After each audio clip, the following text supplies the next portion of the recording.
Hello everyone and welcome to Stan the Wine Man TV. I am your host, Stan Rattan, and this is a blue collar wine show where I try to help you spend your wine dollars wisely. How do I do that? I review the wines, I tell you how I think about them, I grade them, and then it's up to you. I review, it's up to you. Remember, it's your palate. Hopefully, you're figuring out my palate. So, I thought it would be interesting to do 3 different styles of Chianti, because Chianti is like the one wine, and it's one of those wines that everybody goes to me and they say, can you point me out a good Chianti? And I'm always nervous because Chianti is very high in acid, and I think some people just go to Chianti like they go to Cab. They just like, shouldn't we drink Chianti when we're having spaghetti or lasagna, something like that? And you know, I think that's okay, but you know, you have to be careful with Chianti because, especially if you're a newbie in the wine world, you know, and we've been doing Australian wines, our last episode. By the way, last episode was episode 160. This is 161. We're getting up there, closer to 200, which is kind of hard to believe, but we're almost there. Chianti can be a tough call, and I don't want to alienate anybody from wine. You know, when I'm recommending a wine to somebody, especially somebody, you know, by the way, Mike is helping me out. That's who I'm looking at, if you guys are wondering. Thanks for helping me, Micah. I really appreciate it. No problem. But even Micah, if he came to me and said, "Hey, Dad, I want to try something new," Chianti, I'd have to know exactly which Chianti I would be pointing him to before I'd let him try it. Since he's working his way into wine, his palate is getting more and more sophisticated. But you have to be careful because some Chiantis can be like paint thinner. They're so high in acid, low in fruit. So I got 3 different levels of Chianti we're going to try today and see how they turn out. And they're not expensive. I mean, you can find a lot of good Chianti in the $15 to $20 range. The first one we're going to start off with is the basic Chianti appellation, or AOC or AOP now, Appellation Origin Protégé. They changed it to that a couple of years ago. This is Giulio Stracoli Chianti 2012. So Chianti is a big appellation by itself, and then it has sub-appellations within it. So we're going to take a look at this one. Down. Okay. So there you go. $10. So this is a scary area for me with Chianti. This is a $10 range. It's like pointing somebody to a really inexpensive Pinot Noir.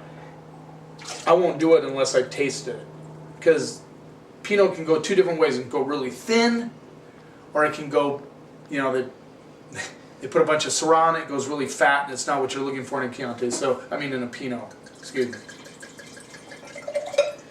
So, Chianti is primarily Sangiovese. In the Chianti appellation, they have to have at least 70% Sangiovese, then they can add other grapes to it. I believe they can still add Trebbiano or Malvasia, which are both white grapes. And a lot of times they'll use Colorino, Pignolio, I think is the one. Pugnatello, excuse me, Pugnatello. So they can add some other things. Sometimes they like to add Cab and Merlot. They're allowed to do that now. They never used to be able to do that, but now they can do it. But I think it's only, there's a very small percentage of Cabernet they can add to a Chianti. Let's see what we get on the nose.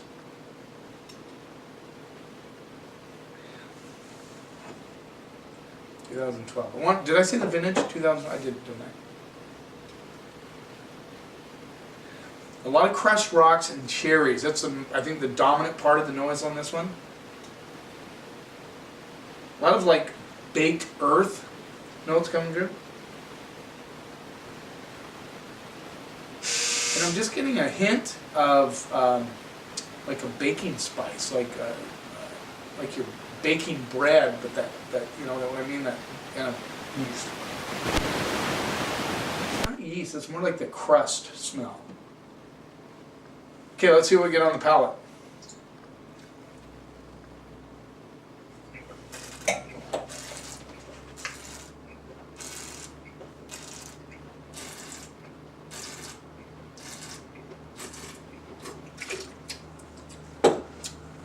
Predominantly really, really bright cherries, A lot of cranberry-esque components in the palate.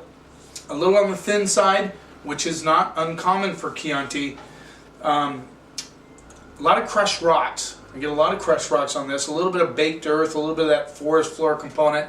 I think it does a good job. I think this would be a nice entry-level Chianti. I don't think it's not fantastic. It's not going to blow your mind for $10, but it's not going to turn you away from Chianti for $10 either. I think it has a lot of good components to it that would make it a nice entry-level Chianti.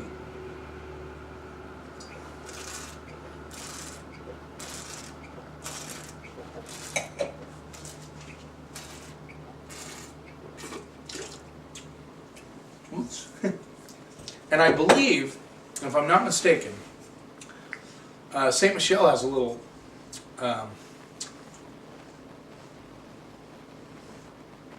stake in this one, but I could be mistaken. Don't quote me on that. Palm Bay International Imports, good importer, good Chianti for $10.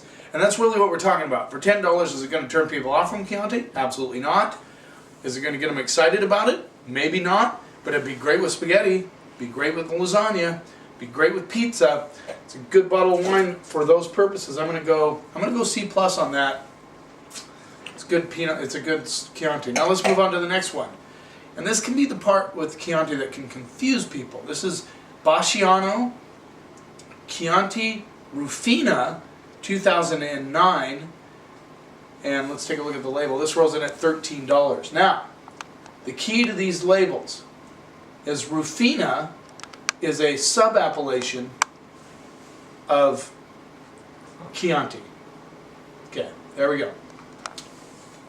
So that's an appellation inside an appellation, kind of like Yakima Valley inside Columbia Valley, or Horse Heaven Fields. And this is part of the Florence side of Chianti, and Rufina is considered one of the better areas of Sangiovese or Chianti production, whereas Chianti Classico, another appellation inside the Chianti, larger appellation, is considered one of the top producers of Chianti. So let's see what we get on the nose with this one. Might be corked. I'm not going to call corked. I think it's slightly corked. I'm going to go through because I think it's marginal. If there is, it's barely there. Micah, take a sniff. See if you... Actually, I think it's more of the funky earth characteristics.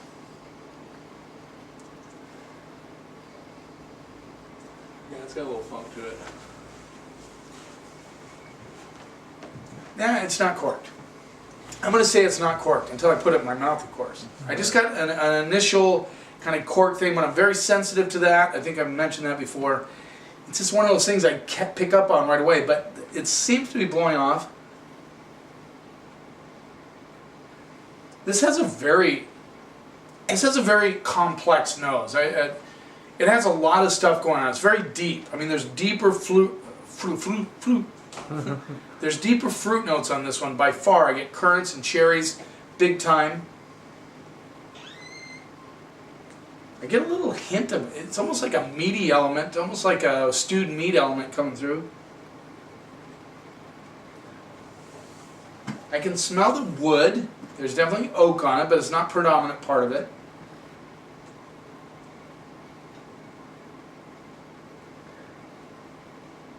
A little bit of mint on the back end, which is very interesting. This has a much more complex nose than the other one, by far.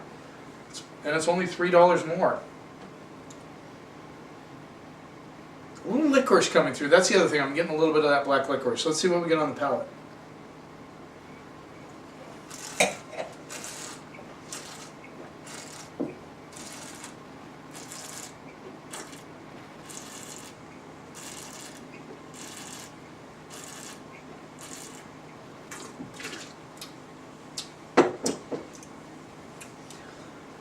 Now for $3 more, Micah, I would turn you onto this one in a heartbeat. Okay.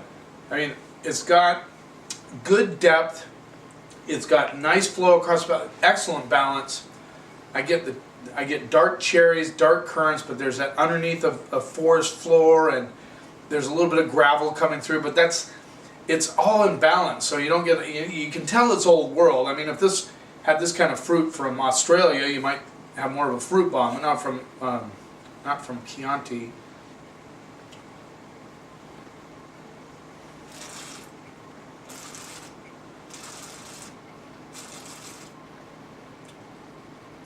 That mint comes through on the backside.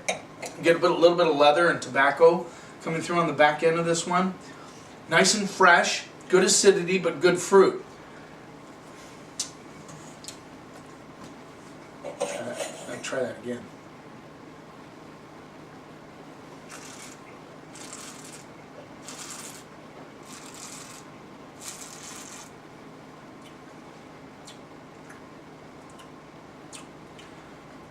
That's a good bottle of wine.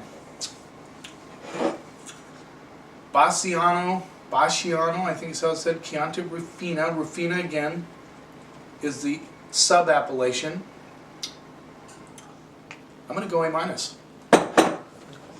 I have to go A- on that. I mean, it's $13, has balance.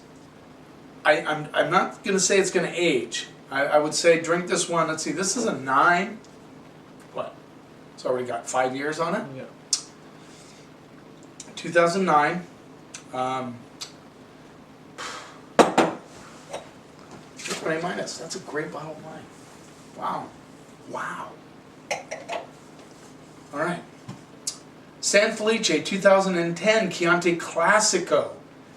Now Chianti Classico is its own AOP, appellation, whatever you want to call it. It's its own area, designated area. I believe, and I thought about this for a while and I couldn't quite think of it, they used to have that rooster on the label, and everybody goes, oh, if it has a rooster on the label, you know, that means it's part of this great Chianti group. Well, what happened was Italy came in and said, well, let's just make a Chianti Classico appellation, and those are the guys that have that on there. But I'm not sure if that's universal or not, if they still have that little club that puts the black rooster on there. But Chianti Classico, considered one of the better appellations inside of the larger Chianti AOP. This is 80% Sangiovese, 10% Colorino, and 10% Pugnatello. There you go. $16. Interesting. Colorino. Think of the name. Colorino. Oh, forgot to get a close up there. Good? Okay. Colorino has the word color in it, so you get the idea what they use it for. They blend it to give it a deeper color. There actually, I guess, there are some wines out there that are made solely from that grape. Colorino is basically a blending grape. Pugnatello is an interesting grape. I think it was San Felice has this experimental vineyard, kind of the vineyard like I saw at Esperaro, where they did like over 180 varieties planted to see which grapes would do better in Portugal. Well, they do the same thing in San Felice. They have like an experimental vineyard where they plant different varietals to see how they will do in that country. And Pugnatello was just recognized, I believe, as a grape that is authorized, I think like in 2003. And it has they actually do Pugnatello wines I would imagine it's Punatello, excuse me, the G would be out. Kind of like Puglia, Punatello. There I go, messing up the words again. Sometimes it can be tough, like Alianico has a G in it, you know. So this is Punatello. Punatello would be the correct pronunciation. And they actually do a lot of Punatello wines. I guess they're big, robust wines. It has really thick skins. It has high in tannins. So I'm really curious about this wine, see how it turns out. Let's see what we get on the nose.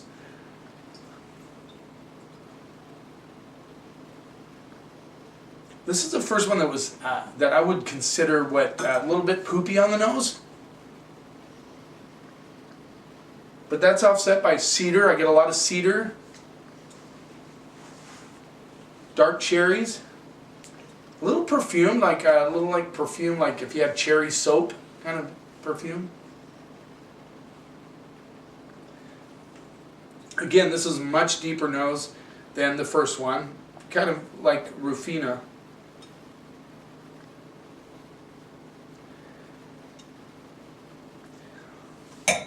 Let's see what we get on the palate.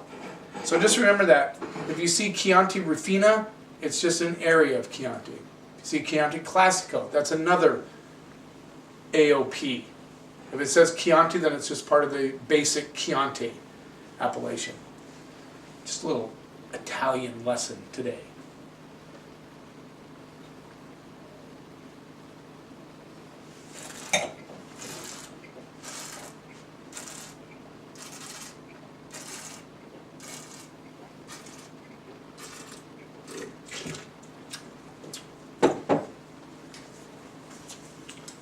More fruit than the Rufina.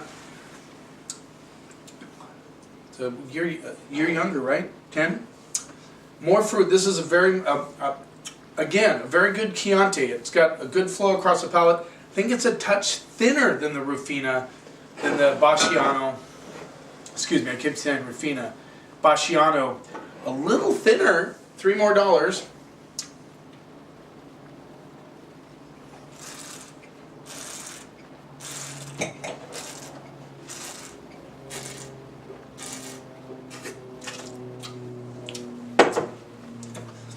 I need a plate full of spaghetti, Mike, and my mouth is drying out.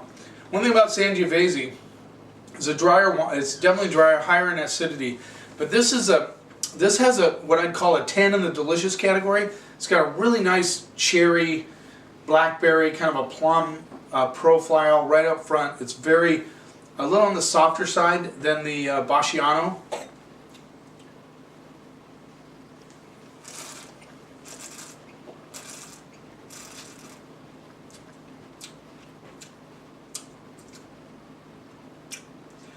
You know, I like the Basciano a little bit better than this one. This is a good Chianti. This would be one of the. I'd feel real comfortable recommending this wine at $16. I think it lives up to that price for sure. It's definitely more fruity than I would picture a Chianti.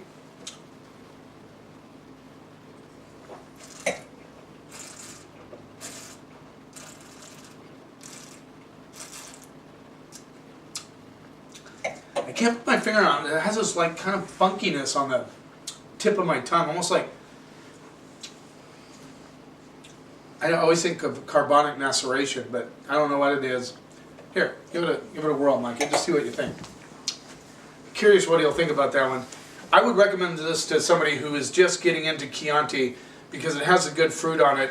The minerality side of it is a lot less than a lot of Chiantis I've tasted. But it has a good cherry, blackberry, plum thing going on. But there's almost like this, I can't put my finger on it. Like carbon or something on that tongue. Do you get that all?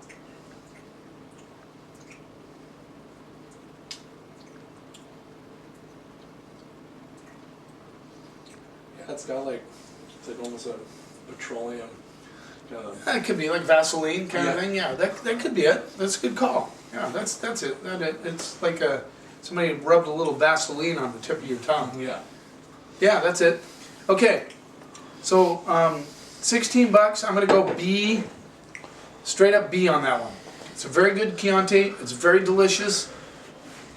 I think it lacks some elements that I'm looking for in a Chianti personally, but that's just me. I think a lot of people are gonna like it. For $16, it's a good call, but for me, I just need to go back just real quick to the Basciano, which is, I'm just so impressed for $13. And I think you can get it for less than that. I think you can get it for like 10, 11 bucks.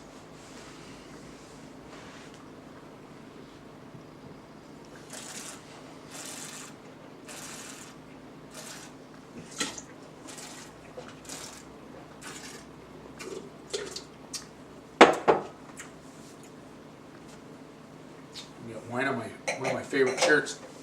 Yeah, A minus B. I think I'm going to stick with that. Remember, wine is not complicated. It's just fermented grape juice. Remember to be true to your palate, but never forget to expand your palate. Don't get stuck on one thing. There's so many wines out there to try. Just keep experimenting. Find somebody you trust to help you with your wine choices, and never let anybody tell you what you should or shouldn't like. And if we do that together, we can take the snob out of wine.